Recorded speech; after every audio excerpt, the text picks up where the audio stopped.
Hello everyone. Today we are going to discuss about CSS padding.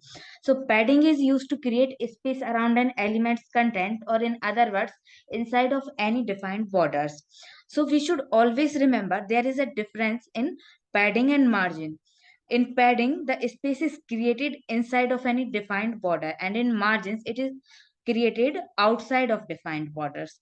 So you should always remember what you want the output, and based on that you should apply padding on margin. So now padding is of four type: padding top, padding right, padding bottom, and padding left.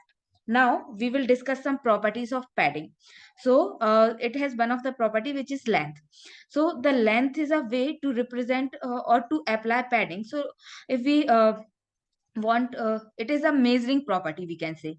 So usually we take padding in pixel or in percent. So if we want to use like 20 pixel, 40 pixel in terms of fixed, then we will use it this way.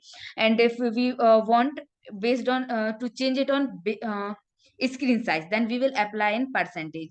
So best practice is that we should use any properties or any length properties in percent wise, because it will change automatically based on screen. But if we fix on a pixel or point, then it may affect in some areas and it will not good look. So now we are going to discuss about inherit.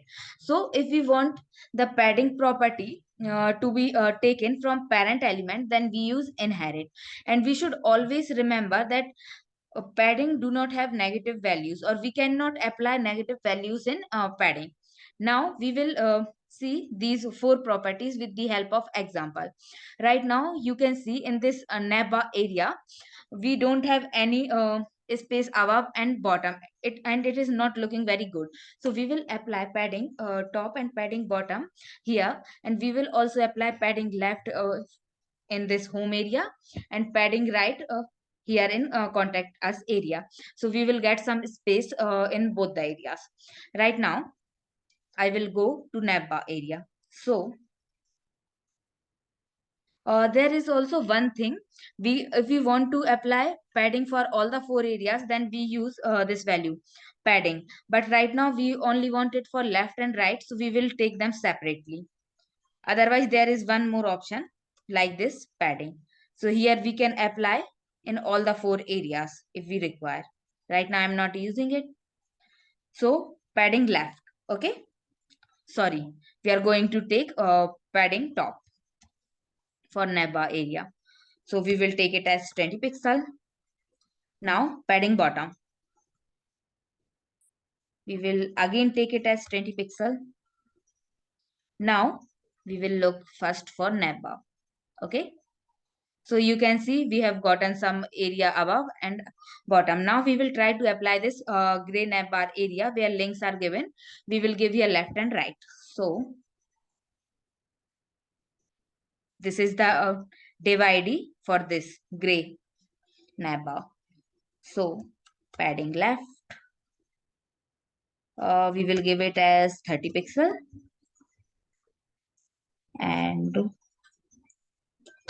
padding right, we will also give it as 30 pixel. So you should remember that this padding should be uniform if you are applying for any area.